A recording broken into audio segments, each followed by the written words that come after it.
years about you not being as big time a writer as I am, and I have to say that I got to take some of that back because you are busting your ass on two wheels like nobody's business. So I have to give you mad respect at this point. You have absolutely, but looking at your schedule, it's just absolutely crazy. They say it's not easy. It's not easy, but it takes a whole team, as I talk about all the time. Absolutely. So I wanted to talk about. I just got back off of the Cold Ash Run to the Mother Chapter, okay, which is our yearly pilgrimage to the Mother Chapter, and the party there happens to be in February. And that happened because when we were a pop-up club about 46 years ago, we came up on the set, and they did not want to give us a good party date. So they gave us the worst party date of the year, which happened to be in February during rainy season. And we happened to turn rainy season into the first run of the year and became one of the most successful clubs doing our annual. And this year's annual was no surprise. We had thousands of people show up, but because we had that annual going in February, as we spread out our motorcycle club across the country, it turns out that we have to ride back to the Mother Chapter during the worst time of year, which is February, during the worst cold. And since you work on your motorcycle year round, okay, so we're getting this thing that says we're having a real bad echo when you talk, so I think one of us has to mute out, I think. I'm not sure what's going on, but the folks are saying we're having a real bad echo when you talk. So let's try to get that fixed. I'll just turn my mic off whenever I'm not talking. I'll just mute my mic, but maybe, hold on. No, the mute is when you talk. That's what I'm saying. You said when I talk, it has, when I talk. What about now, ladies and gentlemen? How about that? Just adjusted the board a little bit. Is that any better, folks?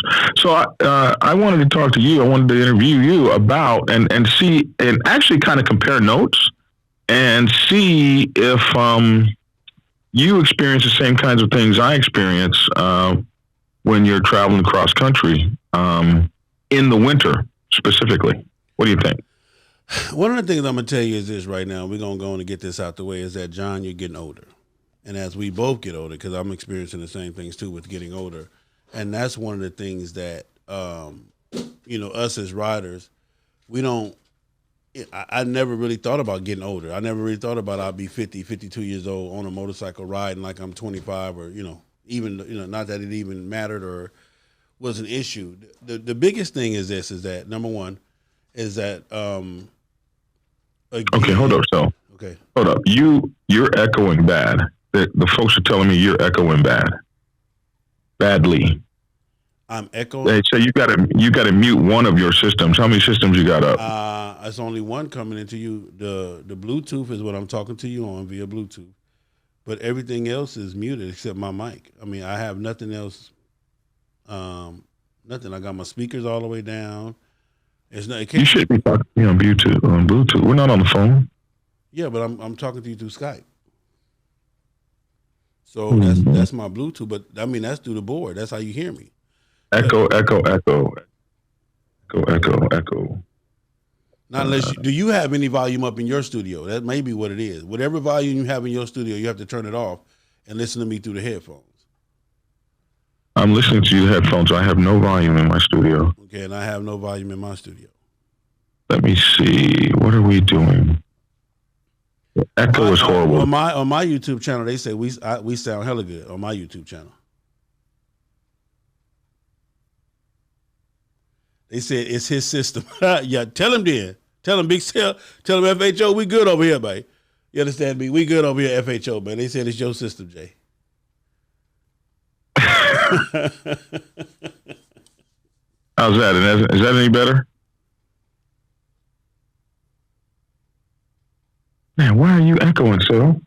I don't know, but tell them to go to my. If anybody that's watching you, just go to my channel just to see, because my people are saying that we sound good over here. How we sounding now, folks? I just adjusted something.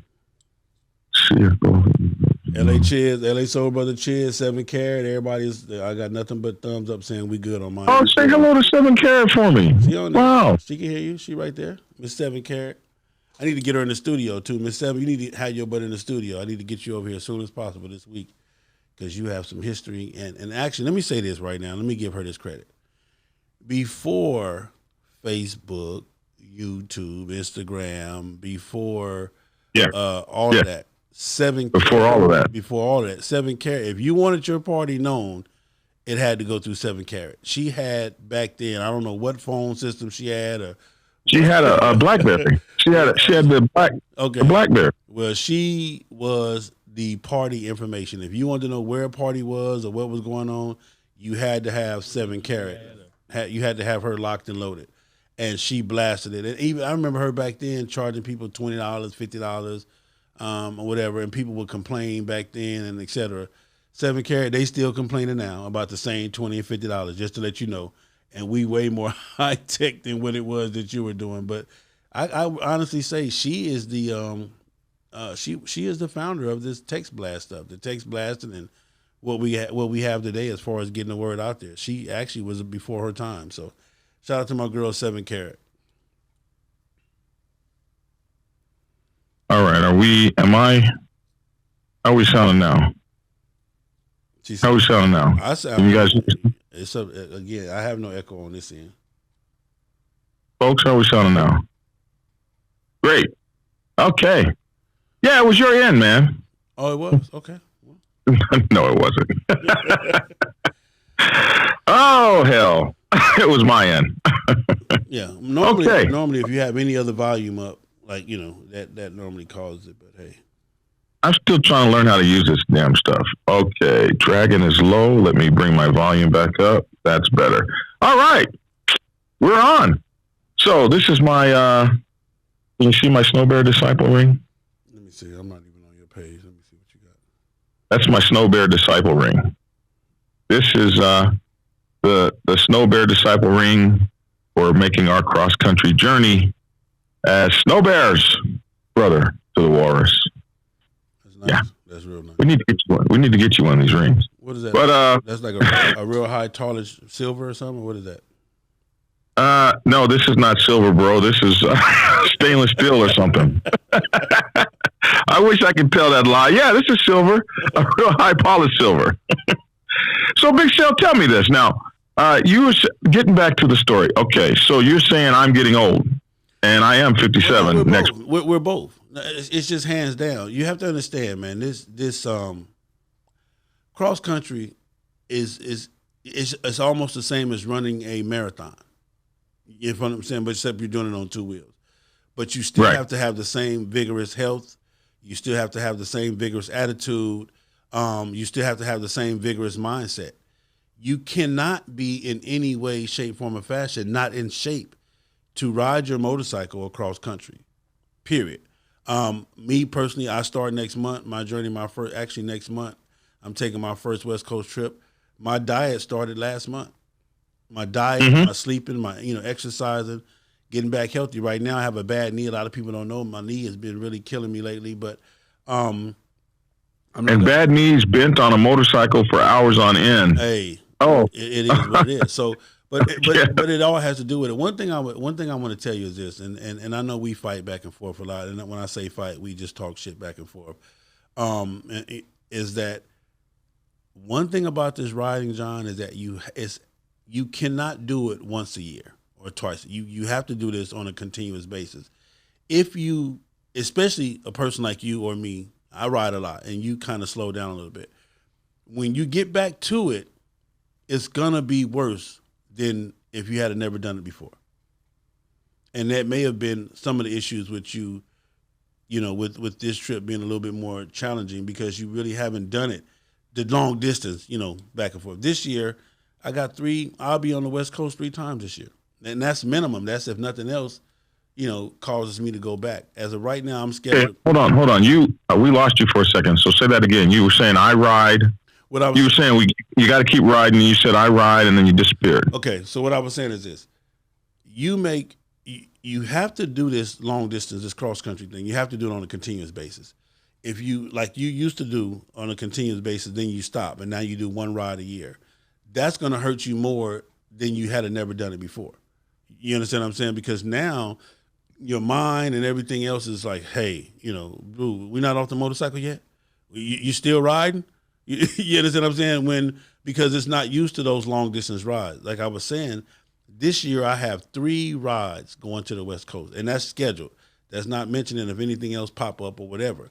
So my mind is already programmed for the long distance rides. I don't have the short rides this year. To me are really, I hate short rides, now, because I'm programming my mind, my body, and the whole 9 yards to long rides.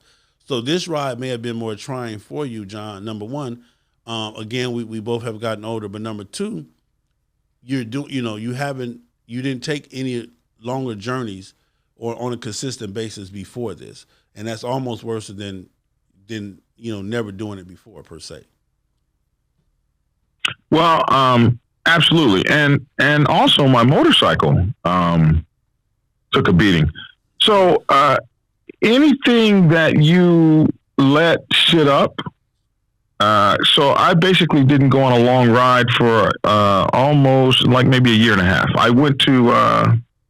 I did a 1,000 mile and 24-hour ride to San Antonio. Okay. So that was the only big ride that I really did in the last year and a half. So my motorcycle wasn't in shape. And so you have to exercise your motorcycle. What I mean is if you're not running your motorcycle and then you take it and you put it on a long distance trip, I had 3 funny. I put my motorcycle in the shop. First of all, it cost $1,000 freaking dollars. Actually, it was about $3,500 for all the stuff they wanted to do. We cut some of the stuff out, so it was a little bit over $1,000. And then the other stuff I had to. You went from $3,500 to $1,000. Right, because they wanted to do some major stuff, which we decided the bike would make the run and back, and then we could do the other stuff. Okay, let's stop right there. Let's stop right there. That's a mistake, John. That is a mistake. You can't cut the mechanic down. So in other words, we're gonna keep the fucked up battery. Oh, no, we're gonna put a new battery and what we cut was the rotors. I had to have the Victory has these effed up rotors, and I had to do something with those rotors, and they were a lot of money a piece. So, I was like, I ain't even going to be on the brakes all that much. We're going to let that roll. Oh, so just fuck the brake. We don't need no brake. We're going to Flintstone it right now. Downshift. We're going to downshift. We're going to downshift. So, I'm not saying do as I do. I'm saying do as I say. Hey, man. We're going to downshift, and that's going to be that. So, but it cost me quite a bit of money to make the run. And the reason it cost that is because the bike had been sitting up for so long. Well, and that's another issue too. And that's one of the things that I preach on all the time too, is that the riding is the easy part, John. That's easy. The riding is easy. The hard part is having the bike prepared to go. See, you have to prepare the bike to go, and then when you come back, you have to get the bike in preparation. So that's for me now, and I'm just saying for me, that's where the money is spent. The money is spent on preparing to go, and then after you come back to fix your fix going per se. So getting the bike ready, but even though I spent all that money to get the bike ready, when I got out to, oh my God, I guess maybe we were in New Mexico or Arizona or one of them places. We were way out west. I had 3 hoses go out. And those 3 hoses were dry rotted. I mean, I had to fix them with tape, and some guy that was out there had some sort of silicone. He was in the military. And thank you, stranger, kind stranger. This stranger just walked up, opened up his tool bag, and started working on my damn bike. Him and one of my club brothers. So they basically, I went next door to a tire shop there at the Loves, and they handed me some tubing that was the same size as I needed. So I had one tube that wasn't that size, so we had to repair that tube. So basically, they repaired it with, and this is crazy, this tape and this kind of silicone that he had. So he repaired my rotted wires, then he rotted tubes, then he dry rotted tubes, then he wrapped them. He put silicone on it and lit the silicone on fire, and that bike rode better than it had been all the way to California and back home. But it was the dry rot from the bike really sitting. The bike's got to be in physical shape. Your bike has got to be ridden and well oiled and well used in order for it to be roadworthy, just like your body has to be in physical shape. And like you said, you started exercising and dieting. And I started dieting and exercising for that road, because a lot of things that I want to tell people is you got to be in physical shape to ride. And what might blow you away, what you might not understand, is you can ride you can ride more, you can ride easier, more easily. I'm not even saying that right. It's easier to ride in the winter than it is in the hot summer. In the winter, you can layer up. In the hot summer, you cannot layer down. You can die by being out of physical shape riding on a 113-degree day across the country. But now, see, that's the opposite for me. I like the summer. If you know, last year, I took 40 people from Atlanta that I never rode, 20-some people that I met at the gas station or whatever. But it was over 40 of us that we took from Atlanta to Los Angeles. And we waited, because I explained this to them. Hey, the longer we wait, that means we're going to hit the desert at this time. We hit Tucson. We coming out of New Mexico. We hit Tucson and Phoenix at the hottest time of the day. Oh, my gosh, yeah. Right around between 5 and 7 p.m., period. In the middle of traffic. You're talking about clutch fluid getting hot, clutches going out, hydraulic brakes not working. You're talking about everything. But I explained that to them. Now, me personally, I love the heat. I'll sweat it out. I mean, and that's why you have to hydrate it. And there's a lot of things, John, that we're skipping ahead of, even in this segment. But you have to prepare to be dehydrated. I think you might have lost me again. I don't know what's going on, but did you? Now, am I back now? I can see. Yeah. What happened? Do you know? I don't know. It says your signal cut out. But anyway, I'm back and I can see it now. I'm monitoring it now. But anyway, there's a lot of things that you have to do to prepare to take these type of journeys. You have to drink 70 gallons of water before the journey, because you're going to get rid of 50 to 55 gallons. I'm just using these numbers as numbers. Don't go out and try to drink 70 gallons of water. I'm just saying, I'm just using these numbers as numbers. But it takes major preparation. And that's where a lot of people make their mistake. Like I said, for me, I love the heat over the cold any day. Give me the heat and I'll deal with it. The motorcycle, and I tell people this is another thing. That's why I don't run synthetic oil, because synthetic oil is already super thin. And when that heat hits it, it thins it out to where your motorcycle is clacking and knocking. I use regular 2050 in the Harley. I don't know what the Victories run, but 2050. And then I'll make 1 quart of that Lucas. So if my motorcycle takes 5 quarts, when I do my oil change, when I go to the dealer, I take them a quart of Lucas and say, hey, add this first, and then add, your regular oil to the bike. And what is Lucas, for those who don't know? Lucas is an oil stabilizer, but it's a real thick coating that comes over all the metal and all that stuff inside the inner workings of your motorcycle. And if you look on the back of Lucas, what's so amazing about Lucas is it tells you on the back, made for Harley Davidson.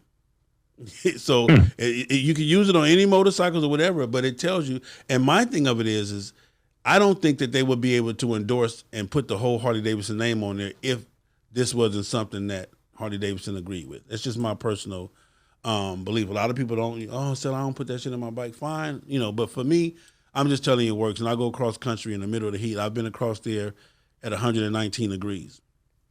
It is not for the weak. It is not for the unprepared. Hands down, it is not. Because it will make you really get to know yourself. You will curse yourself out. You will shoot yourself, stab yourself, fight yourself, bite yourself. you will go through so many different emotions when you hit that heat and that sun is glaring on you and there's no shade in sight. But that's just my personal. I love going. Well, there's some shade when you get out to the west when you're on the other side of Texas. The shade is them big old clouds you try to ride under. Oh, that's what that is. That's what that is. Oh, okay. When that cloud hits you and the temperature drops by 8 degrees, and you say, "Oh my God, thank you," and then all of a sudden you see the cloud getting ready to leave. Oh, okay. And Yes. look up and say, "How far to the next cloud?" Yeah, I've never experienced that yet. So, or when you try to chase the rain squalls, when you like it's so hot and you see that rain squall over there, and as soon as you get to it, it evaporates and there's no rain. You can see the wet road where there was rain like 3 minutes ago. It really pisses you off. So, did you prepare for this trip, John? Did you? I did. I actually started preparing about 2 weeks. Not enough before.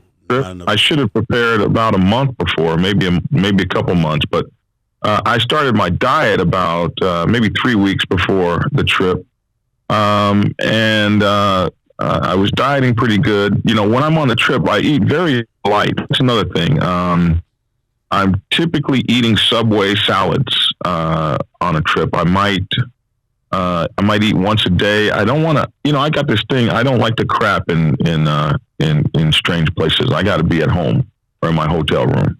So I'm not putting stuff in my body that's going to be falling out. I'm trying to eat really light. I'm hydrating with water rather than Cokes and sodas and stuff like that. I have some other issues. I have high blood pressure and diabetes and type 2 adult onset diabetes, and I have gout. So my diet has to be really, really honed in. I have a pill I take, these water pills that make you pee for 2 hours solid. So I have to, really, I'm regulating a lot of things as I get older and my health. So one of the things that I've decided for 2020 is to actually lose that 100 pounds again, like I lost several years ago, because I think you got to have that to be on the road. And the other problem is being a big guy on the road. They don't make heated gear and stuff like that for big guys. If you're a size 5 or better, I'm glad I'm not a big guy then, because without that heated gear, it wouldn't be possible. I don't know how I did it before I even knew what heated gear was, because I did it before, and I don't know how. But now, just today, it would not happen. Absolutely. Now. I mean, absolutely. I don't know how I did it either. And then the victory comes with heated seats and heated hand grips and an automatically adjustable windshield. And those 3 things make the trip like luxurious. It makes it just pleasurable. And so I don't know how I could do it, but I want to talk about getting prepared. Okay. How do you prepare yourself for a winter ride, especially like this one? This one that we went on was my worst. The very first one we did back in like 2011 or something, 2012, the very first winter trip the Black Sabbath East Coast riders made to the West Coast. We left in the worst snowstorm that Atlanta had seen in 30 years, but we left right out before it. And we rode in sleet and rain. But we were out of it by the time we got to Albany. This year, it was 5 states of rain going and 5 states of rain and sleet coming home. So this was absolutely the worst. Georgia, Alabama, Mississippi, Louisiana, and Texas.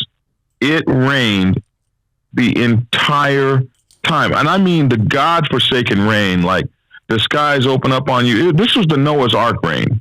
This wasn't just your normal sprinkles. This was the Noah's Ark. If it had rained for another 40 days, the world would be covered in water. That kind of rain. It was crazy. And I want you to know that everything waterproof does not work. There's no such thing as waterproof riding in that rain.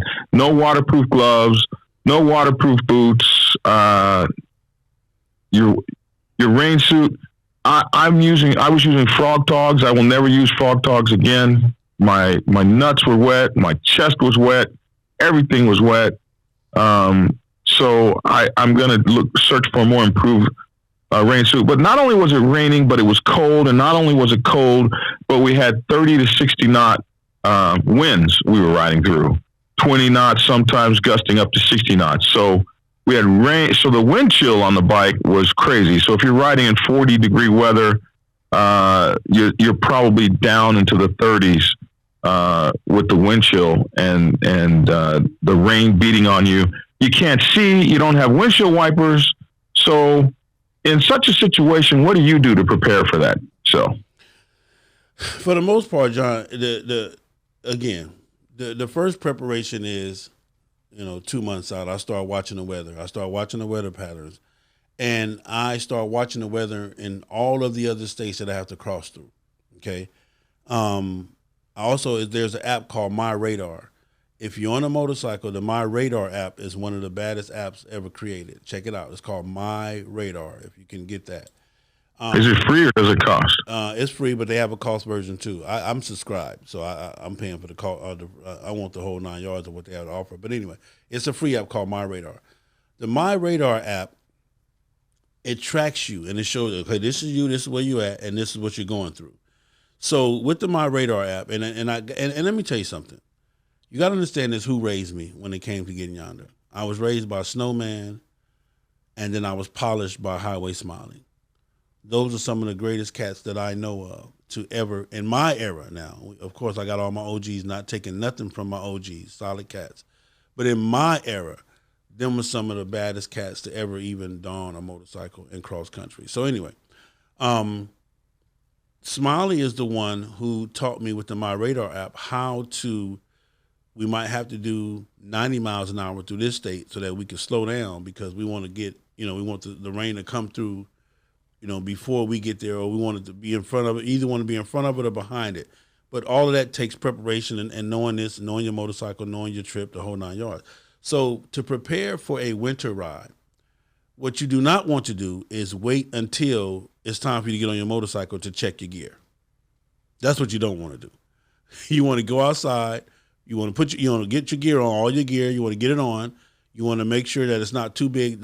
One of the most common mistakes that are made, John, that is made when it comes to rain gear is that you buy it too big. You kind of want it nice and snug because you want it up against your body. You don't want it just too big, because if it's too big, then that means it's a lot of spaces that you give, way to water to run down. So you kind of want it. You don't want, I'm not telling you to be, skinny jean tight, but you want, you want it nice and, nice and snug. And then you don't wait till the day of your ride. You go out there, you buy your gear, you put everything on as though you're getting ready to make the ride. You plug it in, if you got plug in, like all of my stuff is plug in, I plug right into the bike. You want to make sure everything works. Your gloves, everything works. And then that way you want to make sure everything fits. Also, your underlayer. For me, when I wear my heated suit, I have a heated suit by Harley Davidson. It's waterproof and it's heated. For me, the first thing I do is I layer up myself, kind of like with this thermal shirt I got on. I use it's a real thick thermal shirt by, I forgot the name of the company, and a pair of nice thick thermal pants. And then I use the long socks. I wear knee-high socks to give my, legs extra added, heat protection, the whole 9 yards. My thighs pretty much can handle that. And then, so you put that on, you put that first layer on, you make sure you're comfortable, make sure you can bend. Go sit on your motorcycle, see how your arms feel. You don't want to be too tight, you don't want to be too, confound. You put that on. Then once you're comfortable with that and you can move around in that, then you put your whole gear on and then you go sit on your motorcycle.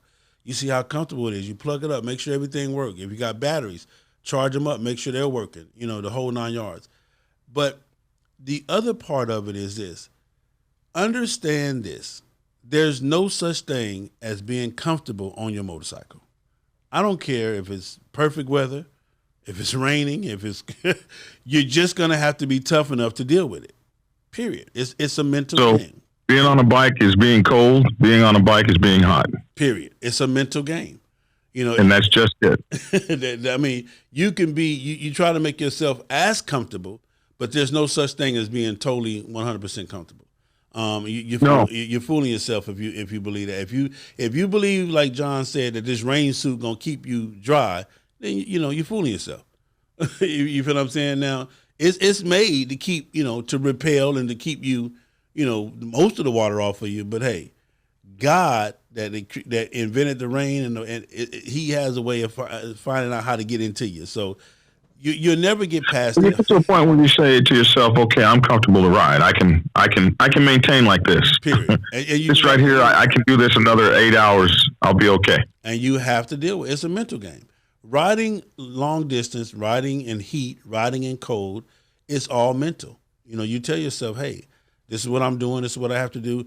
But I'm telling you guys, and I want to say this: all of the greats that you guys may know of or may not know of from past and present, all of us deal with the pain. All of us deal with the heat. All of us deal with being cold. But it's just a mental. It's mental. We deal with it and we push through. So that's that. The best thing to do is make sure you got the best gear possible. Make sure your gear is comfortable. Make sure your motorcycle is, again, it's in the best shape that it can be. Because I don't care if you got a brand new motorcycle. I don't care what brand of motorcycle you ride. If it's gonna break down, it's gonna break down. Period. Point blank. And that's just something you got to prepare for. I always tell folks, add that into the trip, especially if you have an idea that you're riding with a group and you're not going to leave anyone in the group, like bike clubs and things like that. You got 20 Harleys going, 10 Gold Wings, whatever the case may be. Somebody's motorcycle is going to break down.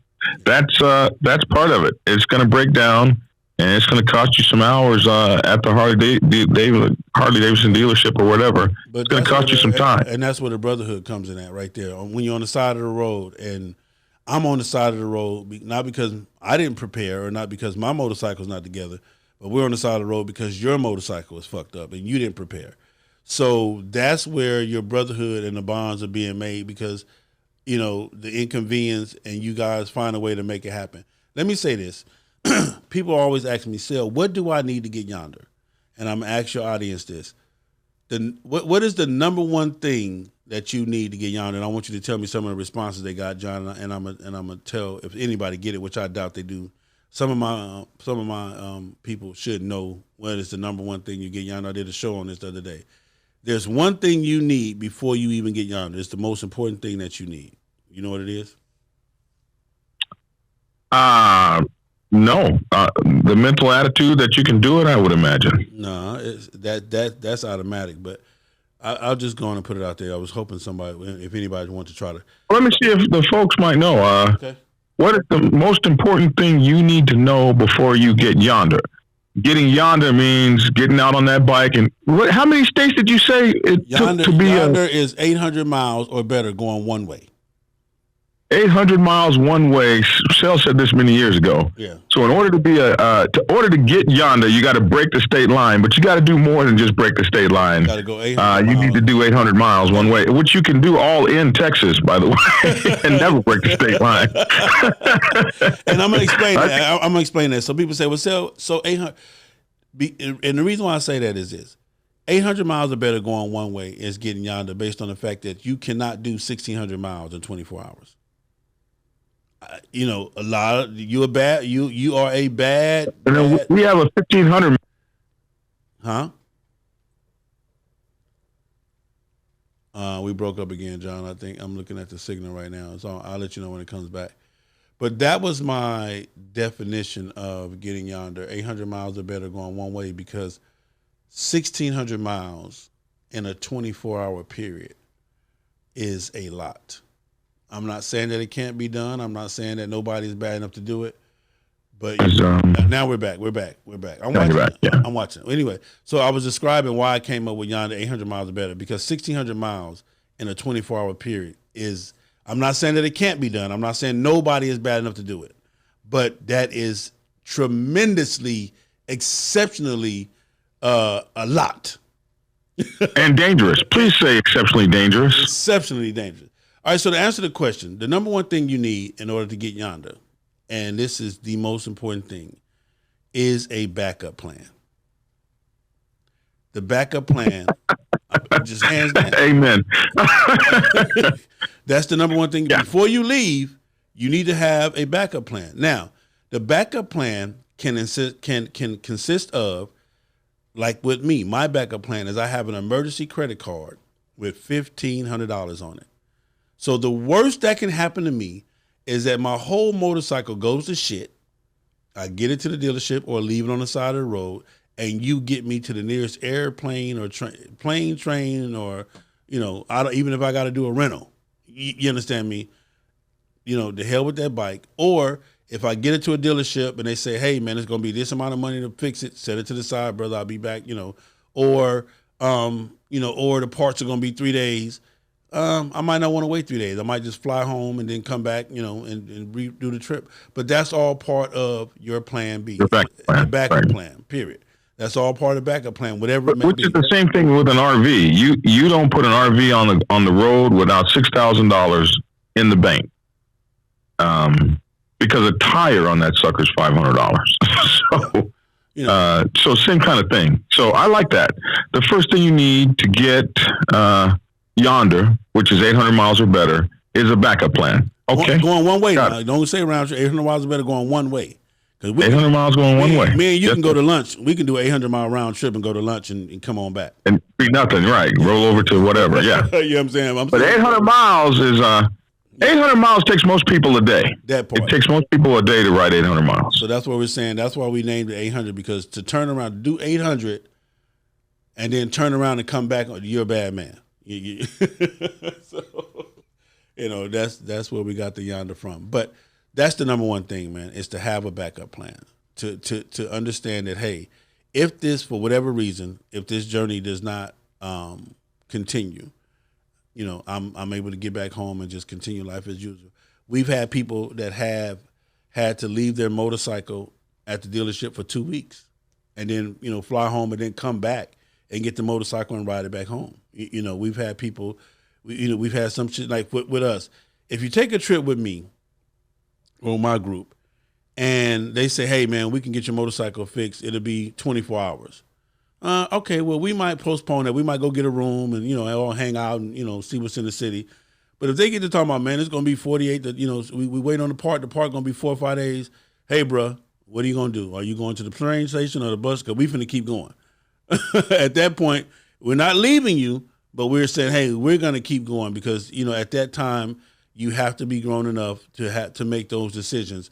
And you're not going to hold up the whole trip because it's going to take 4 or 5 days for your motorcycle to get fixed. Like I said, a day, we get we get your bike to the shop Monday morning, and they're saying, hey, we can have it by Tuesday afternoon. All right, we can sacrifice that.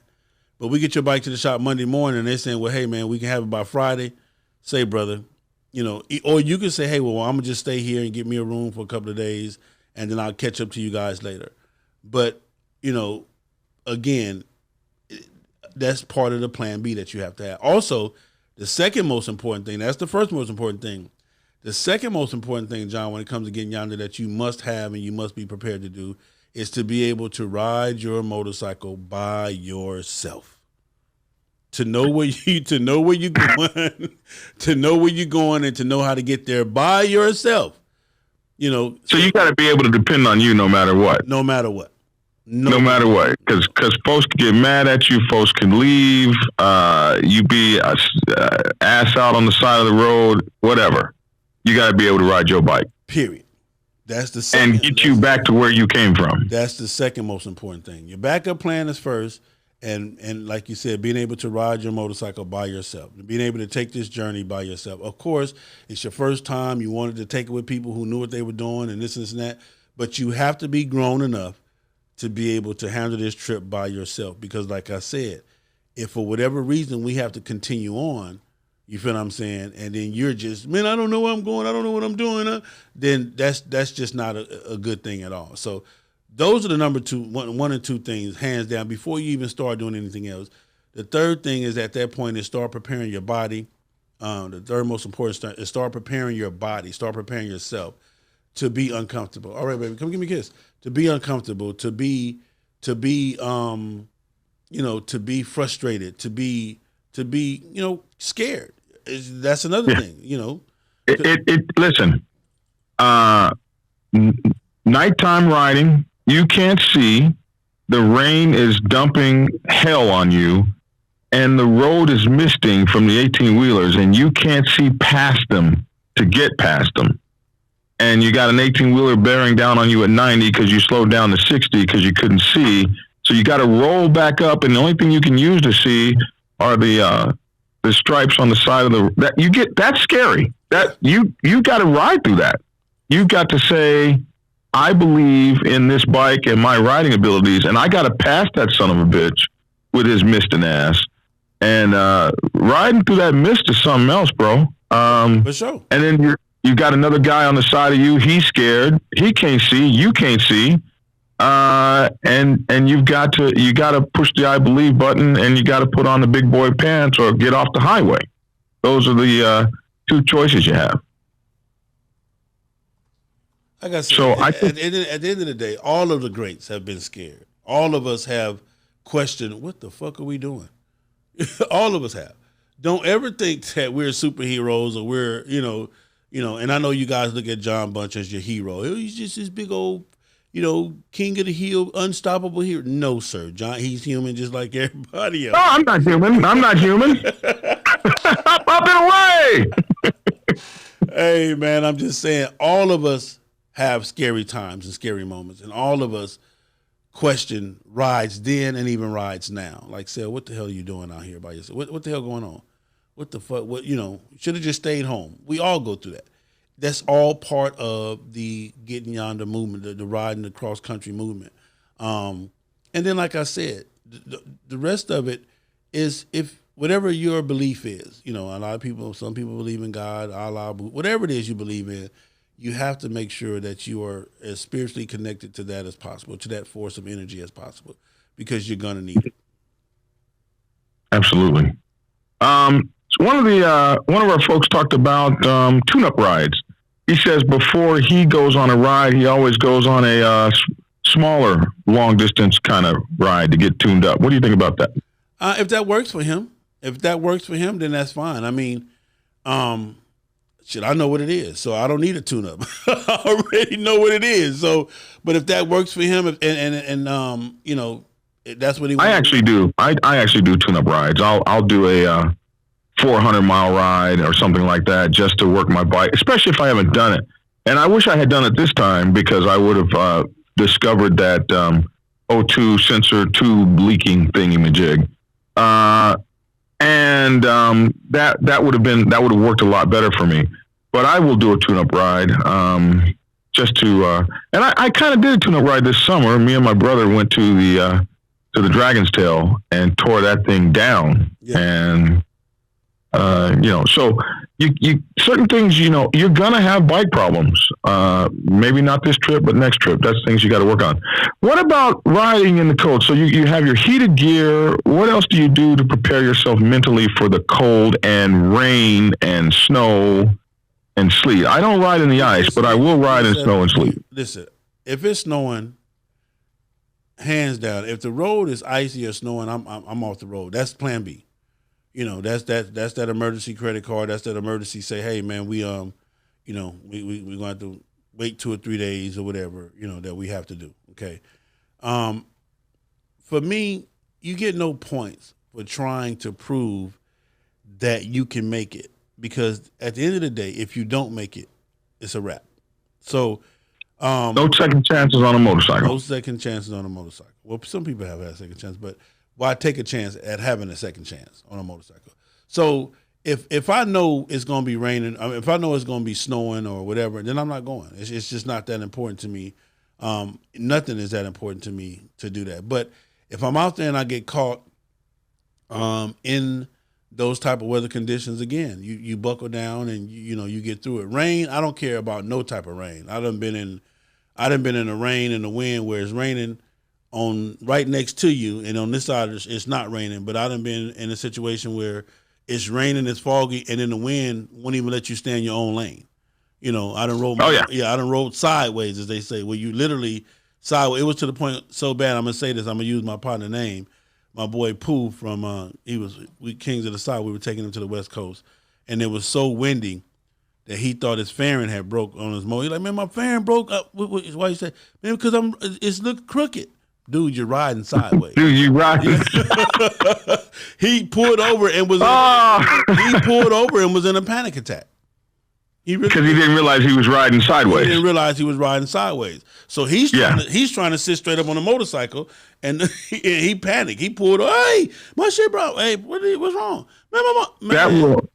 That will absolutely blow you away. And I have a similar story. When I was riding, my prospect was riding with me, and he told me that he looked up and saw me pass an 18-wheeler, and I was riding sideways. Yeah.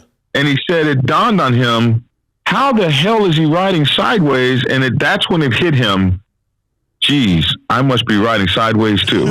he looked at it. Then he looked at the horizontal axis of his fairing, or his bat wing, and he said, "Oh my God!" And he said it scared him so bad to think that he was riding the same way I was riding.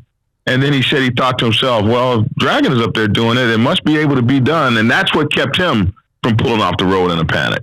So we rode through those gusts for about a day and a half, 2 days. It was crazy. Yeah.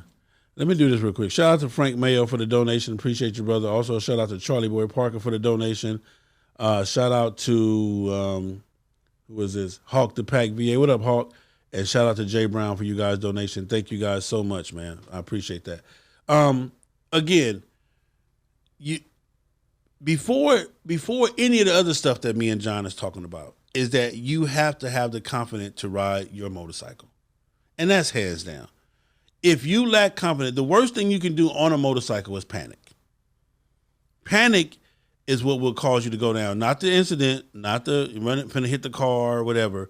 When you panic on a motorcycle, I don't care if you're going 3 miles an hour or if you're going 300 miles an hour. Panic is what kills you, and panic is what causes most accidents. If you have not fully gained confidence of your motorcycle and of your skills, and you build your skills the more you ride, hands down. But you have to have the confidence to say, hey, I know what I'm doing, and I'm good. And, this and this and that. That right there is even before you even think about getting Yonda, is to have that confidence, not to be cocky, because understand this, the concrete has never lost. No, it always wins, no matter what you're wearing, too. No matter what. So one of our people asked me, what do you mean, Mr. Old School? By the way, Mr. Old School is a cancer survivor. He's been without cancer now for several years. I am so proud and happy for you, man. Let me give him this. God bless. Let me give him this. Since this is for him, Mr. Old School. That's a hand clap from FHO, man. There it is. There. Shout out to Mr. That's Old all right. What is this? So he is asking, what do you mean when you say riding sideways? So basically, when you're riding, your motorcycle will tilt like a sail in the wind, and you will have to tilt your motorcycle to. You won't be actually riding straight up. You'll be leaning over, kind of sideways. I can't really do it in the camera here, but you'll actually be leaning over, and you'll lean over more and more and more the more the wind blows. I've been like in those passes in San Diego as you're coming off the mountains on the 8. You'll hit one of those bridges, and the wind will hit you so hard it'll drop you over 2 lanes. Yeah, move you. It'll take change you. lanes. It'll change. You'll change lanes and. You actually got to lean into that wind to stand straight up, or you can't stand straight up. So that's what we mean by riding sideways, which is a lot of fun. If 12 o'clock is straight up, I've been in winds where I had to ride my motorcycle damn near at 2 o'clock. At the 2, right. Not 12, I'm sorry. If 12, the number 12 on the clock is straight up. I've been in the winds where I had to ride at 2. Between one and 2, that's how far leaning my bike was. And I'm going straight, but I'm riding at that angle. So got some folks on here. Mr. Old School, appreciate you. Kyle Sharp, Ironhead, Merlin. We got a whole bunch of great folks. My brother's on, Reaper's on, my blood brother is on, and also Squeak, my club brother. Several of my club brothers. It's really cool to have you all on here. What's happening, everybody? Good to say hello to everybody. Thank you all so much for tuning in. So What's the most scared you've been on in on a ride cross country? What's the thing that scared you the most? Coming probably about 2 years ago, 3 years ago, I tell this story all the time. I was I was in the West Coast. I rode to the West Coast, and at the time, boss, a partner of mine, boss out of North Carolina, got killed, and so I cut my trip short in California because I wanted to make his funeral. But it was already said. I'm looking at the radar. I'm looking at the weather, and it was already said. It was going to be high winds. Treacherous rain, the whole 9 yards. And I'm saying, okay, Sal, we can do it. You good. You got your confidence straight. And, it is what it is. So I take off from California, do good, come all the way down. I hit the 10, and I get on 10, breeze through Arizona, breeze through New Mexico, and I hit Texas. I get on 20. On 10, it's not that bad. But when the 20, I pick up 20, and I'm on 20. And now that I'm in the middle, not at the bottom or the top, I'm in the middle, that's where the weather was treacherous at. So somewhere around Sweetwater, Texas. It is so bad. I'm talking about diesels are turned over. I'm passing people, and people are looking at me like, are you fucking nuts? And I'm scared. I'm not telling you no lie. I'm scared, but I'm holding on, death grip on the handlebars. My focus is on praying and taking my time. I'm crawling. I'm down to maybe 25 miles, but I'm keeping pushing. 25, 30 miles. I may get up to 40 sometimes, but I'm in between. But I'm pushing along. For me, that's all I needed, just to keep going, and eventually, because right on the other side of Tyler, Texas, I'm done. Well, all I got to do is get to Tyler, Texas. All I got to do is get to Louisiana for the most part, and I can pick it back up. So anyway, it's raining, and at this time, this was my first experience with a sandstorm. What they call it? What I forgot. It's called when it's raining and a sandstorm. They mix. Okay, so I've never heard of such a thing. Yeah, well, it happens. I forgot. A rain sandstorm. Yeah. Wow. Yeah, and it's mixing. So you're riding through a mud storm, basically. Basically, but it's not enough. It's not enough dirt to cause it to be mud, but it's up under the water. On top of the water, you got water, but at the bottom, it's the sand. So you're not even on, you're not even on gravel. So let me see. So in this particular situation, the police. No, so we're riding. It's pouring down. So the police, one get in front of me, highway patrol or state trooper, one get in front, one get behind, and they pull me off the freeway. They say, "Dude, you cannot continue on this motorcycle. It's not going to happen. We're shutting down. We're shutting down the road for the most part. Unless we're shutting your ass down now. We're shutting your ass down right now. Boom. So they pulled me into. I think at that time I was coming into Sweetwater? I forgot the little town that they pulled me into. It was plenty, like 4 or 5 hotels or Denny's. Now, mind you, I'm not. It ain't even about being soaking wet. I'm done. I'm wetter than anything. Period. So they pulled me off the road, tell me that. I said, okay, cool. I'll go to the exit. Boom. I go to Denny's. Inside of Denny's, they literally have to bring me the mop bucket and towels and everything and put around where I'm sitting because I'm dripping water. It's unbelievable. So while I'm sitting at Denny's, I order my food. I'm talking to my dad like, hey, Dad. Dad said, hey, son, the weather's real bad. You might want to call it a day. I'm like, oh, Dad, whatever. I'm being a little bit at this point, being a little bit hard-headed. While I'm in Denny's, guess what happened? It stopped raining. Oh, shit. Mm-hmm. I got action. I throw my stuff back on, run out of Denny's, and get on the freeway. 5 minutes down the highway, 5 miles down the highway, I'm back into the same shit that I just got pulled over on. But fuck it, I'm here now. I'm not stopping. I'm going to keep going. Well, every time I hit a puddle, John, the bike, it wobbles. Boom, I hit a puddle, it wobbles. I hold on, it wobbles. Get out of the puddle, boom, good. Hit a puddle, it wobbles. So I'm coming up on the side of this car, and I hit this puddle, John, and my bike hits their car. Blam! So now at this time, I'm looking straight forward like that wasn't me. You understand what I'm saying? So the people are looking at me like, oh my goodness. My bike literally glides into their whole the left side of their car. I'm in the left lane. I glide right into, I hit their car, blam. And if it wasn't for their car being there, I either would have went off the freeway or whatever. So it was all divine. But anyway, I hit their car, boom, I straighten back up and I keep going. They're honking, hey, boom, boom, boom, boom, boom, boom. Well, They done call 911 because I'm not stopping. You know, I'm trying to just hope that they keep going or get off the freeway and just let me keep going or whatever. I'm fine. The motorcycle is all right. You know, boom. It was a nice little, you know, wham bam. Ain't no real big deal. Ain't nothing is broke. Nothing is dented. No. So they must have called 911. And guess who comes and back? The same police officer that already grounded me. And when he sees me, he says, "You know what? I see right now we got us a complete asshole. You know, you're some type of motorcycle hero, dude, you know, whatever it is." So he gives me this whole speech. He said, "I tell you what, you got two choices. Either you're going to go get a room or you're going to come with me, and I got plenty of rooms. I got a nice room. Well, I don't want your room." Yeah.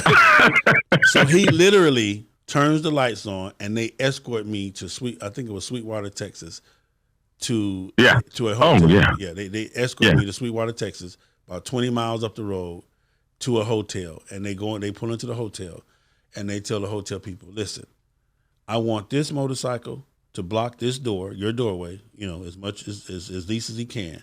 But if this motorcycle leaves," he gave her a card with his number, "you call me immediately because this dude is going to jail. Period. If he gets on this motorcycle and leaves, your whole, and if I find out you guys did not call me, then you're going to jail." So wow. He said, "I want him in." Is that a room right there? Right? Well, I'm talking about, I'm literally at the front counter. My room is next door to the front counter. That's his room. Put him right there, and boom. Now, mind you, they're not paying for it. I'm already on a limited budget. So I'm saying, well, how much, you know, so the lady done heard all this, so I'm saying, okay, fine.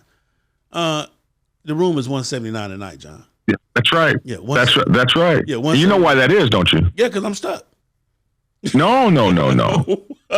Because they got that oil stuff going on over there. Hey, whatever. So between El Paso and Dallas, yeah, all that. If you get caught in anywhere in there and you got to get a hotel room, you could be paying $300-400 a night, just because of that oil boom stuff.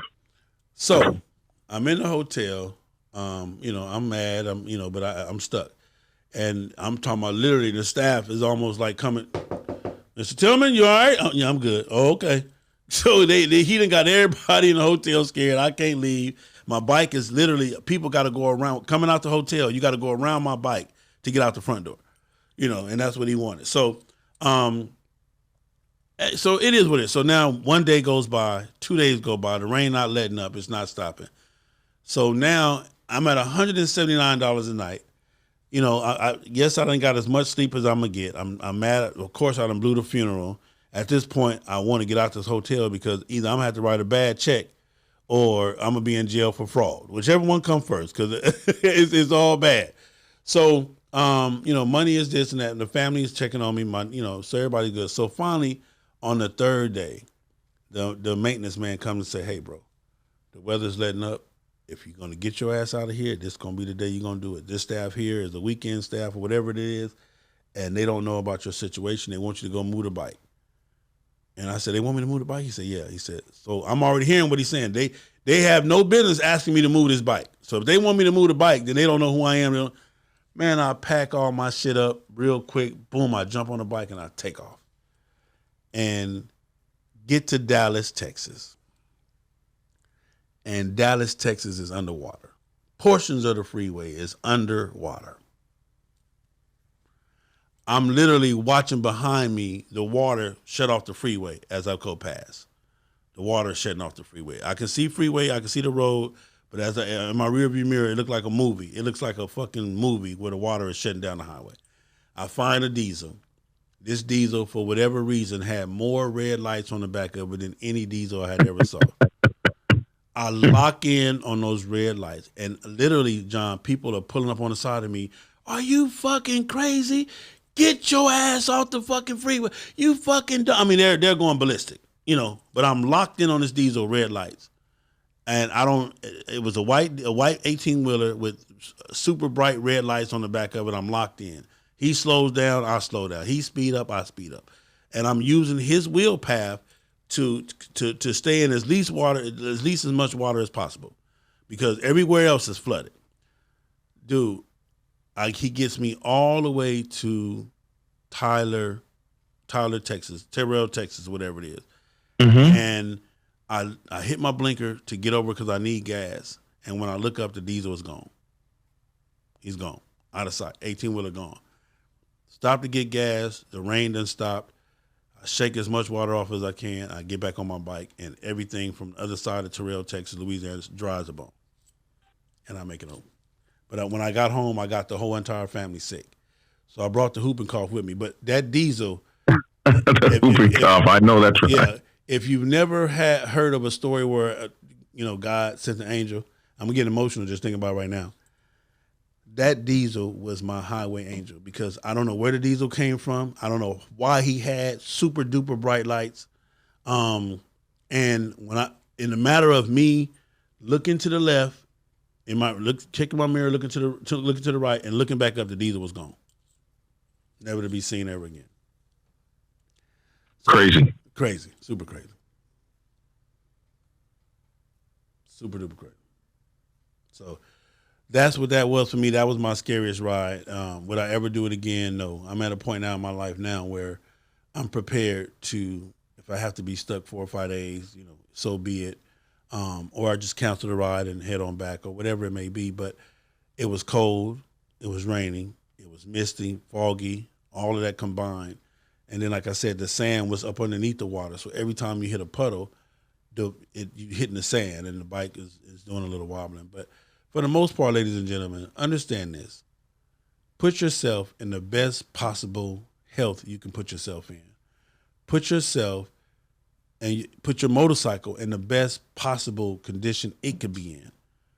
And the rest of it is the faith in your riding ability and the faith in the fact that this is the mission that you chose to take, and you just have to hold on. But it's scary. It's hands down. Don't let nobody tell you that they've never been scared or never doubted the trip or wish they could turn around, And like I said, Black Dragon, even with you, I salute you on this trip you just taken. After, listen, when you take them breaks like that, Dragon, they make a difference. I promise you. When you take off a year or a year and a half like you did, and then you decide, hey, I'm going to get back on this motorcycle and ride, like you said, when that motorcycle sit up, shit dry rot. Hell, when you sit up, your ass dry rot, So it just is what it is, bro. Well, man, one question we have here from somebody, this is kind of a little bit of a side question, but they want to know what we think about pulling trailers, like those teardrop trailers. I've known a lot of people to do it. I've never pulled one. I'm scared of them. I'm with you on that. I've never pulled one. Never had a desire to pull one. I don't think if it gets to the point to where I got to pull a trailer, then I'm off the motorcycle. That's just my right. That's just my personal. Now, again, no disrespect or no downplay any, because I've seen it, and I've seen people with some phenomenal trailers. I mean, like, wow, but it's just not my cup of tea yet. And it's not even an old man thing, because I got a young partner, my man Ronald Raspberry out of he's in Pittsburgh, not Pittsburgh. Where's Ronald at? Up that way. He has a trailer. He got a custom trailer with his bike. Beautiful shit. But that's just not, I'm not there yet. No, neither am I. I'm not ready to pull one. And I don't know. I've heard like horror stories. Like I've heard people, the trailer comes off and like it's held on by those, chains, and you got that thing dragging. I've heard of it rolling past you when it came undone. All kinds of stuff. One guy passed a woman, and she didn't realize he had a trailer. She was looking. As soon as the bike got past, she changed lanes and right into his trailer and took him off the bike. These are some of the horror stories I've heard. Wow. So now I've almost done that like with a truck. I'm riding and I need to get over, and I see the truck, and as soon as the truck I just have a habit of always looking. Even though I check my rear view, I always look first. And I thank God this one particular time that I did it, because I would have KO'd a trailer and whatever. But that's just a common thing, I think, or I ain't gonna say a common thing, but that's something we do on even on the motorcycle. Cars do it and motorcycles do it. So some things for me, when I'm getting ready to ride across country, I absolutely try to put my mental set together. I put my bike together. I try to I dress. The thing about clothes is you need to ride in layers. The thing about riding across country in the winter is when you get to about Texas, El Paso or so, the weather's going to change on you most of the time. And you're going to go from, 40 degrees or less to 80 degrees or more sometimes. So you got to take two sets of clothes. Your bike is laden down. It's very heavy. It operates differently when it's laden down and heavy. So sometimes we take two whole sets of clothes, and a lot of times you got more on your bike than you can carry. One of the big things you have to think about is minimalism. You can buy things like underwear and socks and stuff like that. You need to leave the room for the big stuff that you got to switch out because you're not going to ride in all that gear in 80-degree weather as much as you think you want to. If you dressed for 35 and now it's 80, you got to come out that stuff. So you got to have room for it to go on your bike, which means some of the stuff you might not want to take, like your laptop and all your accoutrements that you're used to having. You need other things. You need tools on your bike. You need a tire kit, maybe. A lot of things you can do if you're going with brothers is you can split up stuff. Like you carry the air compressor and I'll carry the tire changing toolkit or whatever the case may be.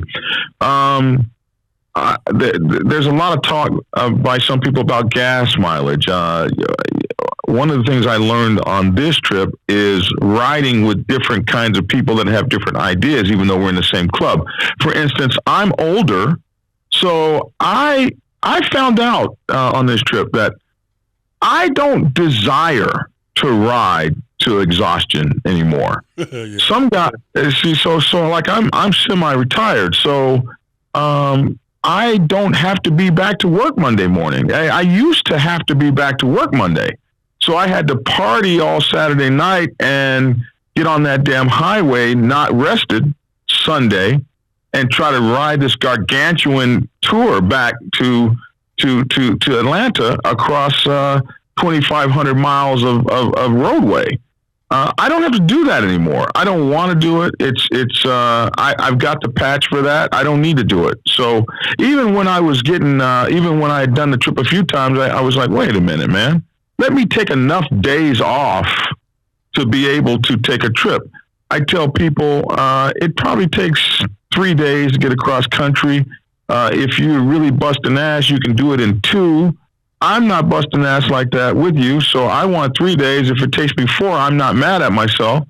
So I tell people plan for a 9-day, 10-day trip. If you do it in 7 days, outstanding. It's automatically, it's 3 to get there, 4 to enjoy, 3 to get back home. I mean, that's the standard. Now, again, if we're on some, squeezing shit in type shit, then I understand that. But the average West Coast trip is a 10-day trip. You need 3 days on the road. I tell them, plan for 10 days. Yeah. 3 days to get there, 4 days to enjoy being there, and then 3 days to get home.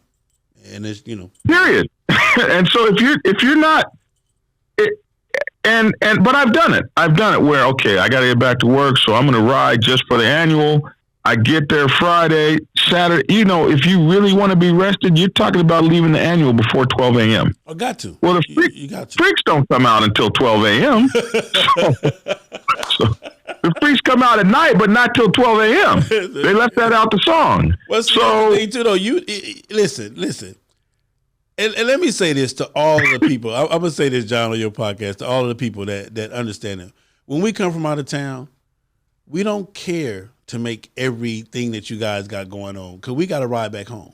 So you guys get us out of town. You get us 2,000 miles away from home and Sal, man, we over here. Sal, listen, man. Sal don't give a fuck about that. I'm asleep. Listen, do your thing. I'm good. I saw you. I'm here. I made the trip. Now, because y'all party hard when people come into town. And then, okay, see y'all later. Wait a minute now. I got to go. That way. So for me, this is how I work. For example, coming up to the end of this month, we leaving on Monday. Our expected arrival is Wednesday, Thursday, Friday, Saturday, Sunday. Sunday, you off the bike, you rest up all day, you packing the bike, you getting your rest, you're doing your thing.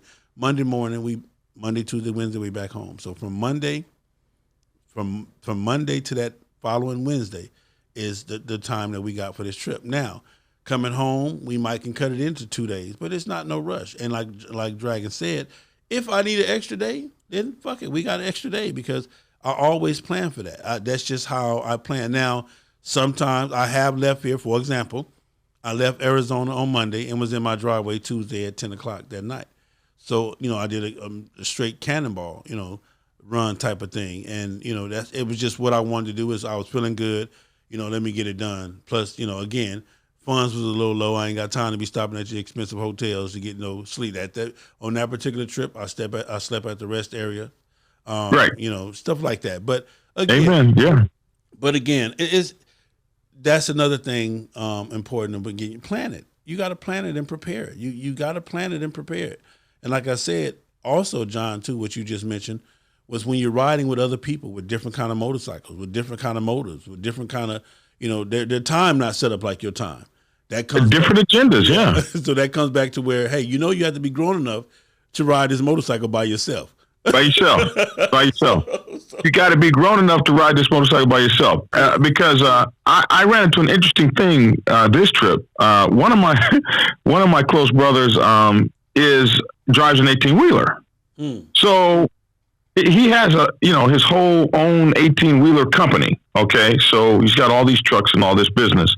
And when we first started riding across the country together, he just had his other business. He hadn't gone back to his 18-wheeler business. Now that he has his 18-wheeler business, he's concerned about that damn driver's license. He wants to drive. Now you are. Oh, okay. Yeah. Now after we've traveled across the country at 110 miles an hour for years, now he wants to do no more than 78. Wow. Keep it under 85, he said. I said, you got to be kidding me. I'm not fixing to do that. I'm out here getting ready to get down across this freeway. And he said, yeah. So what they're going to do is give you a ticket or a warning, but they're going to look at my professional driver's license and they're going to say, you know better. And they're going to tear me a new rump. And so now I got to ride next to somebody that doesn't want to ride like I ride, which I say, you got to be grown enough to say, hey, you know what? You do 60.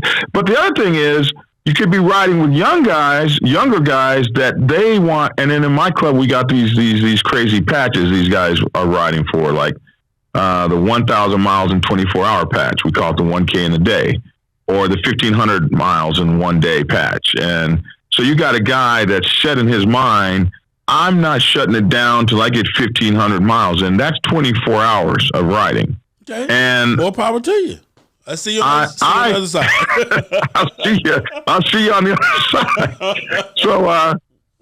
So you got guys that want, and then this trucker guy is talking about fuel consumption and conserving fuel. So if you are used to operating motor vehicles for a living, part of your mindset is fuel consumption.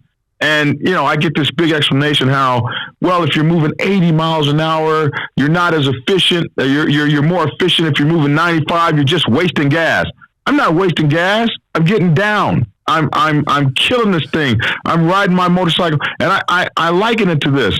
I had a situation where I was working a job. Our boss took us to go shoot machine guns, the kind that Machine Gun Kelly shot, the Tommy guns.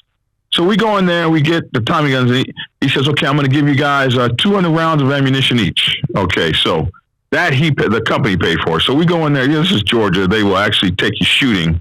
We don't have a problem with that. So we went to go shooting. And so a couple of guys got up and they're shooting the machine gun. Pop, pop, pop, pop, pop, pop. They're trying to conserve the 200 rounds. So they shot the machine gun. So the boss walks up.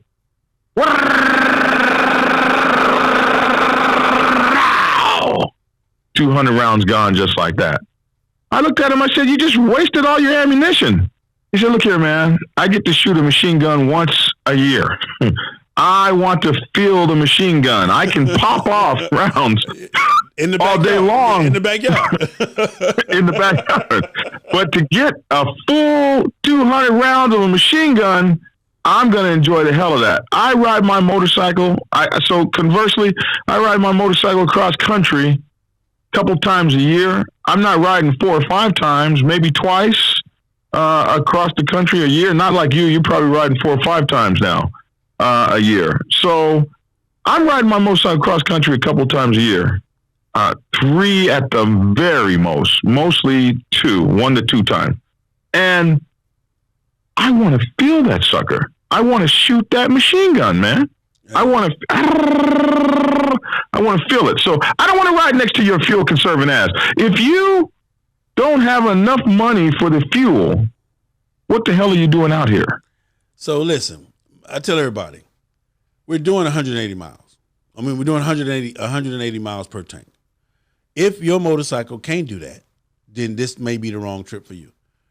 But we're doing 180. You know, anywhere between, 170, 180 is where our average stop at. Now, on my motorcycle, I'm riding on with cruise control. Once I get to my set, boom, let the cruise control done, and it's going to do its thing. If you got one of the motorcycles where you got to stop every 140, every 150, then that's just a miserable trip for me. But if I accept the trip, I'm with you because we done talked about this before. But don't pull up. Hey, son, I'm going to California with you. Okay, boom. And we pull up and I'm saying, okay, dude, we're going to be on the bike for 2 hours at a time? What the fuck? What? Huh? Bro, we're going to be on the bike as long as it takes to get it done, player. So we have a fix for that, Sel, and that is you need that 2-gallon gas tank on the back of your motorcycle. I don't mind pulling over on the side of the road and filling you. That's way quicker than stopping every 100 miles at a quick trip, which takes 10 minutes to get in and out of at the least. So if you can't roll those miles with us, if you got that 100-mile gas tank, we need to have that 2-gallon gas can on the back of your bike so we can fill you on the side of the road. I've never done a gas can. I've never traveled with a gas can, never had one, never and never needed one, thank God. I've been scared of running out of gas, but didn't do it. But I've never done that. My thing is this, man, is that, and that's one of the things I preach about. People always say, you always talk about Harley. Well, the reason why I say that is because that's what I have, and I know what it can and cannot do. You understand what I'm saying? So I know when we ride together, I know you don't have to tell me when you need gas because I already know. You don't have to tell, hey, Sel, I'm getting, just trust me. All you have to do is if you ride with Sel, just trust me, I got you. As long as you give me the truth about what your motorcycle can do. And I tell everybody this, John, this is a real big thing. Before you get Yonda, run out of gas on your motorcycle so that you'll know what out of gas looks like. Explain exactly how that works. It is the question you have to ask yourself is how many miles will my motorcycle go on a tank of gas? And the only way to know that is set your odometer at 0 and run out of gas. Put a pint of gas on your bike, in a glass container, and run your motorcycle out of gas. That'll let you know how fast you can go. I mean, how far you can go. But now it's a little different. If you're riding 100 miles an hour, you need to take about 40 miles off that number. But this is what I tell people. This is what I tell people. From the time your light come on, you need to know how many miles you can get when that light come on. When that low light come on, and you're spending, on the Harley, just say 30 miles. You don't have 30 miles, player. You got 17 miles. Right. You got 16. Especially if you're running hard. If you're running hard, that's what you got. But my thing of it is, you have to know that. If you don't have a gas, a digital thing, when your hand get low, you need to know, okay, well, when it get right here, I know I have a solid 20 miles. 20 miles. Yeah. Yeah. So you need to know these things, and you need to do this in the city. Like I said, this is something where you can set that, get you a gas can, and put it on the bike or whatever, and then do that, what you have to do, and then fill it up. Because you need to know that. You need to know what out of gas look like. Don't assume that, it's on low and I got another. No, okay. You need to know, okay, no, when it get right here, you know how back in the day, John, a lot of y'all youngsters might not know about this, but back in the day, we would put 250 in the gas tank, and we knew exactly, how far we can get and back home. Where we going? Oh, we're going 113th and so on. So. Shit, that's only $1.75. That's right. You understand what I'm saying? So we we didn't say 75 cents. We had to put the whole 250. You understand me? But No, exactly. but you have to know that, ladies and gentlemen. You have to know what your bike out of gas looks like. Period. Point blank. Don't assume or don't just go by the gauge that it looks low or whatever. Run it out of gas so that okay, when this is out of gas, this is what it looks like out of gas, and from there you're good to go. I want to thank Jay Brown for that donation. Appreciate you, Mr. Brown. But at the end of the day, ladies and gentlemen, again, even the greats, they're cold. Even the greats, they're hot. I don't care what kind of equipment, what kind of suit, what kind of plug-in, whatever it is that you have, God and the elements will prevail. You just have to have the mentality of the lion or whatever it is you need to have to say, hey, this is what I'm doing. And you just have to get it done because, John, I'm pretty sure even on this trip, there were a lot of times you question, like, man, what the fuck am I doing at 52, at 52 years old? At 57, yeah. 57. And we all do it. Especially when I was rolling at night through that business, and then all my heated gear got wet and my hands were freezing cold. Hey, man, let me tell you something. If your hands are freezing cold and your heated gear is gone, that's a wrap. This is what you do. You go buy those $2 gloves. You buy those $2 gloves with the coating on them. You put them on. You stretch your fingers as wide as you can stretch them, and you have the clerk tie a plastic bag on your hands. And no more wet hands. It's beautiful. And if you have heated hand grips like I do, all the time too, even if you don't do that, stop and get you a pair of those rubber gloves. Get you a box of those rubber gloves. Grab the gloves that the ones that the police put on when they. When they get ready to search. When they get ready to search. When they get ready to search you. I don't know why I use the police connotation. Y'all forgive me for that. I'm just saying. But keep you about 5 or 10 pair of those on your bike because you can wrap those up, and that's the key. You get you about 5 or 10 pair and put them inside of one glove and just throw it in your in your saddlebag. That's another thing to do. To always understand this: your hands may feel wet, but they won't be wet, and that's the key. Right. Is that to not to get them wet because when they're wet and that wind is hitting them. That shit gonna chill your bones and it's gonna be horrible. And if you don't have your hands, you can't operate your motorcycle. Period. For me, hands and toes. You need hands and toes. Yeah. So you can be cold everywhere else, but if you don't have your hands, it's rough. It's rough. Now somebody else talked about Imodium. Imodium, I guess Imodium AD is your best friend on long trips. What is Imodium? Whatever it is, I'm not fucking with it. I don't take no medication. But I do know that my brothers were taking a lot of oh my goodness, Advils or stuff like that. Whatever that stuff is. I don't do any of that. I'm not a medication guy, hands down. I don't do that, but a lot of my friends were doing that. They were eating Advils or something like that to keep them from being sore when they rode. So I have seen guys do that. I don't do the medication on the high. I don't do medication on my motorcycle. I don't do it at home, let alone on my motorcycle. Period. Again, it's just a mental thing. Understand this, ladies and gentlemen. That's why you have great riders. You have riders, and whatever rider you are, it's nothing wrong with that. Whatever category you in. Own that category and enjoy it and embrace it and level up if you can.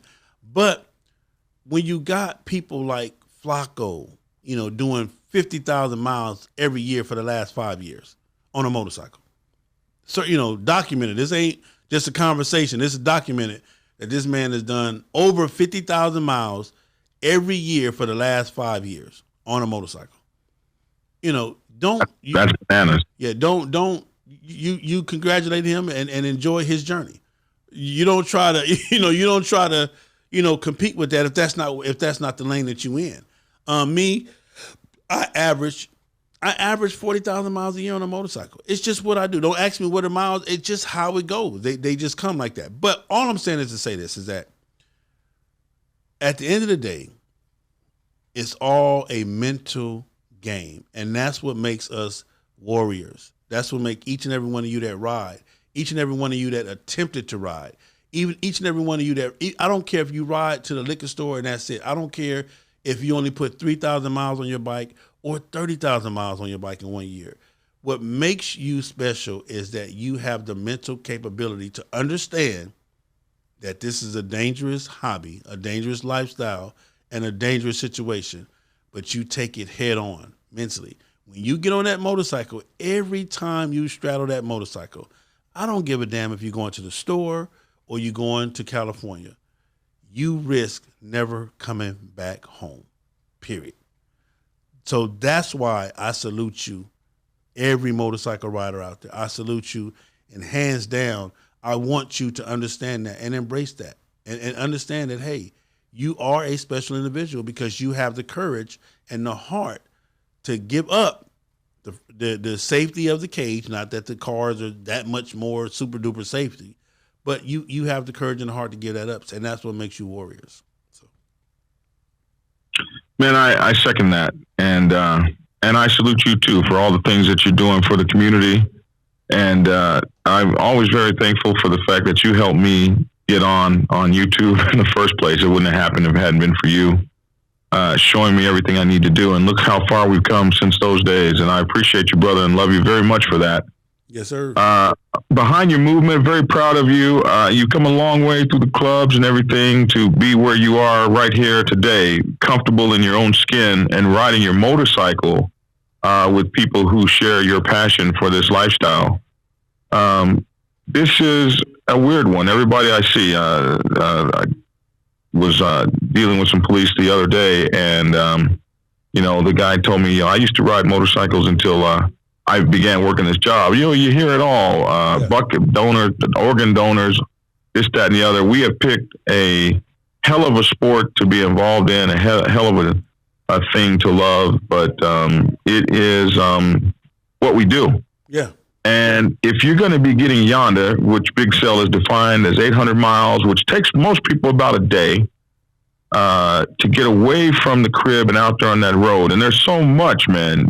When you see, there's nothing like riding across I-10 and looking at a choo-choo train roll past, and you're rolling as fast as the train. With 100 cars on it. With 100 cars on it. Yeah. And you're like, wow, look. I mean, there's just so much to just. It's like riding on a couch, looking at the world, but the couch is on the outside. It's not in the living room. Yeah. And you're living it, and you're tasting it, and you're breathing it, and you're just tasting it. And it is. I don't know. Let me say this, John. For a black man growing up in Compton, California, LA, California, Watts, whatever, growing up in what they consider to be, the not so great place to live. Riding my motorcycle has allowed me to understand how people say, I'm proud to be an American. You understand me? Even with all of the bullshit, the racial tension, the police brutality, and all of the other shit, the divide and the conquer, the whole 9 yards.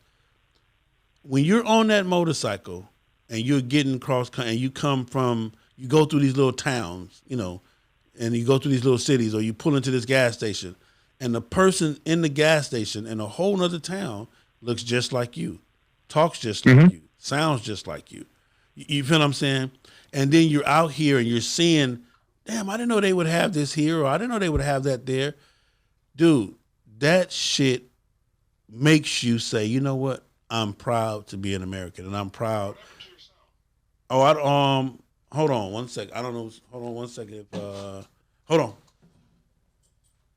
Let's see what happened. Somebody must have kicked it off or something. Let me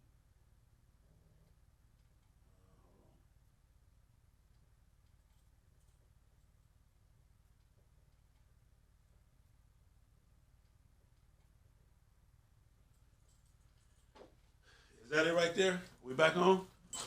Are we back? Are we back on the sound? No, I'm still on. You're still on. What the fuck happened? Hold on. Anyway, must be time. Shit. What about now, John?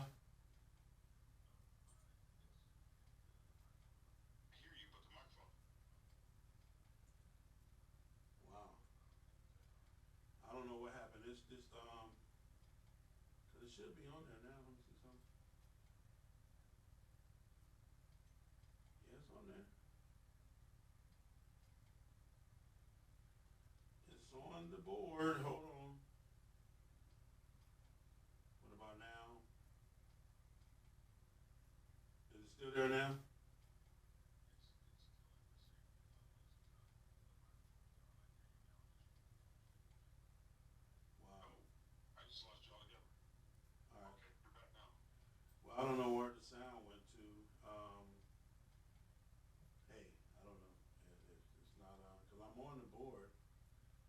board is showing active. All my folks say they hear you good, so. All right, it is what it is. But anyway, that that has made me understand what that is to say proud to be an American. And it just works for me. So well, I think we've probably been on one. So somebody said, "What do you think about bikers in tents that carry tents?" I mean, I'm for all that stuff. If you're carrying a tent, I've never carried a tent. I've always just slept out. If I get out on the road and something happens, I just go to sleep on the road. So that's really cool for me. But I would carry a tent.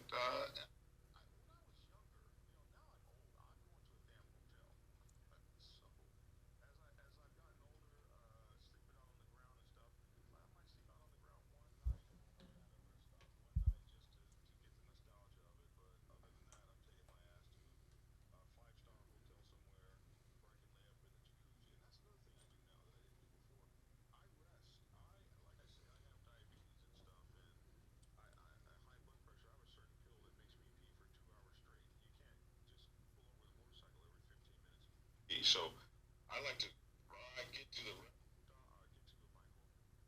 I like to ride sun up.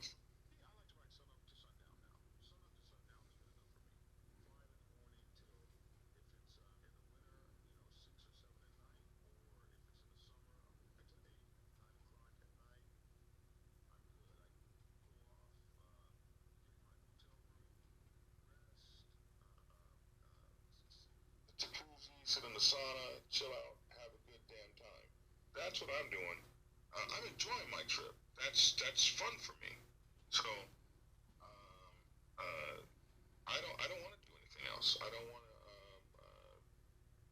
For me, this is a vacation. This is getting my mind ready to have fun. I'm enjoying myself. I'm winding down. That's what motorcycle riding is for me now. Um, so uh, that's what I feel about that. But I don't have a problem with tents and all that kind of stuff. You got to be comfortable. And you got to carry what you bring. So if you can bring it and you can carry it and you can keep up with the pack with all that shit on your bike, then come on, get some. You still there, Sil? I see you. Yeah, I'm still here. I'm just trying to figure out what the hell going on. Can you hear me? Yeah, I'm just trying to figure out why it cut out like that. I don't know. It just. It's back now. Am I back? Are you back on the blue? But you're not back on the board though. Yeah, I hear you like I was. Okay, well that's because the speaker, but my people don't hear it because it's not on the board. You're not coming through the board. So anyway, you can hear me because I'm holding the phone up to my face. But anyway, again, I don't know what happened, ladies and gentlemen, but I hope this show helped somebody.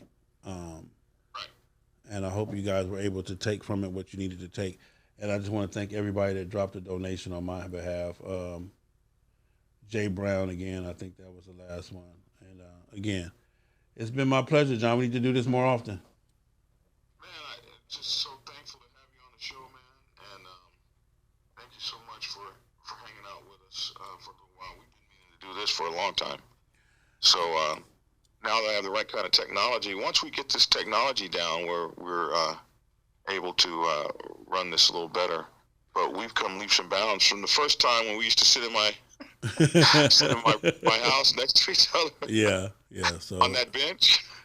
Yeah, it is what it is, man. And I want to thank everybody for watching us grow and helping us grow with the donations and just supporting the movement. And again, a lot of people try to put us against each other or make us challenging. Listen, it is what it is. Love who you love, like who you like, watch who you watch. But just take motorcycling to whatever level you want to take it to. So whatever it is that you need to do to get it there, man, that is the most important thing. Period, point blank, hands down. So to all of my people, I love you. To everybody that's watching Black Dragon, continue to support him, continue to do his thing. Again, I'm on FHO Atlanta G on YouTube, and for all of my people, here's his Black Dragon. Let me put it back up. It's Black Dragon Biker TV. So make sure you support either one or all on both of them at the same time. And it is what it is, brother. Again, thank you for the opportunity. let's try to do this once a week or so and see where it goes. I think that'd be cool. Yeah, there it is, there, man. I love you guys, and it is what it is, man. So, don't forget to check out my interview I did with Outkast too yesterday. I did an element interview with them. For those of you guys didn't see it, I did an interview with Outkast. If you go to my page and check it out, it was a powerful interview, very impactful. So, and just thank them for that, the Outkast Nation, for allowing that to happen. So it was awesome. So, again, John, thank you, sir. Congratulations on that interview, bro. That was outstanding. Yeah, thank you very much. Love you guys, man. Enjoy your day. And to my people, just hold on. We're going to close this thing out right. Love you, John. Love you too, Sel. Take care, bro. All right. Boom. All right, everybody. I don't know what happened, y'all, but anyway. So to all my people that's listening, man, I love you. I hope this again was enough for you. It was cool for me. And I'm just trying to do different things, man. I'm going in different directions. Anybody that has a topic or a show that you want to talk about, hit me up, man. Let's talk about it. And again, thank everybody for their donations. Thank everybody for just supporting the movement, man. I didn't get a chance. I didn't get a chance to do anything. I'm gonna take you guys out of here today with my man Kane 4L Cold Cell. My man Kane 4L Cold Cell. It is what it is. Y'all enjoy your day, man. Love you. It's your boy Big Cell FHOH, and I see I'm gone, man. It's the FHO Live Podcast, where the truth will be told. We promise you that.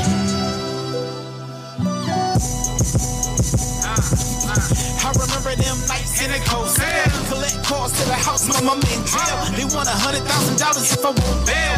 Can I keep it real? Can I keep it real? I was in the streets, I was blindsided. I was itching for the dollars, yeah, I couldn't hide it. Sentenced 12 years is what the judge decided. Can I keep it real? Can I keep it real? I'm original from the hood. I stay reppin' the hood, the pen flex in the hood, walking that main line. It was niggas up to no good in the den full of wolves. You sheep be dead in these woods, okay?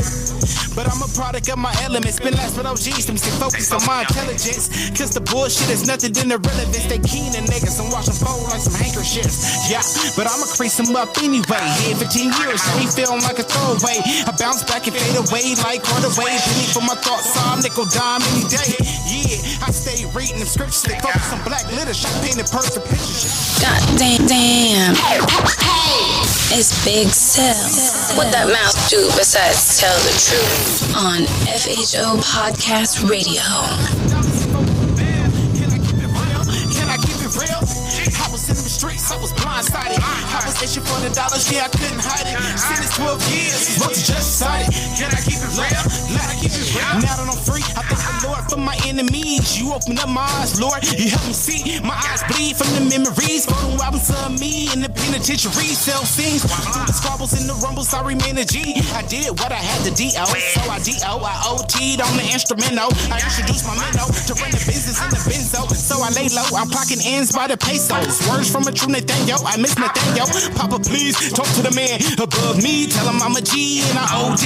I'm getting rich in money schemes. I was blessed to share the wealth with the YGs. Keep your ears open, eyes focused. I spit knowledge like policies. If you follow me, I turn your dreams into gang green. I remember them nights in a cold cell. Collect calls to the house, my mama in jail. They want $100,000 if I won't bail. Can I keep it real?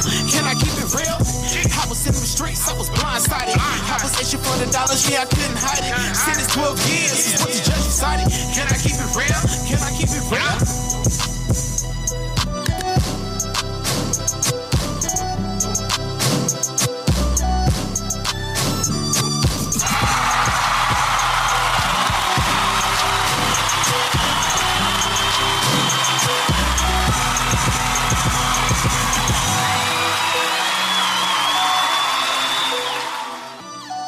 It's the FHO Live Podcast, where the truth will be told.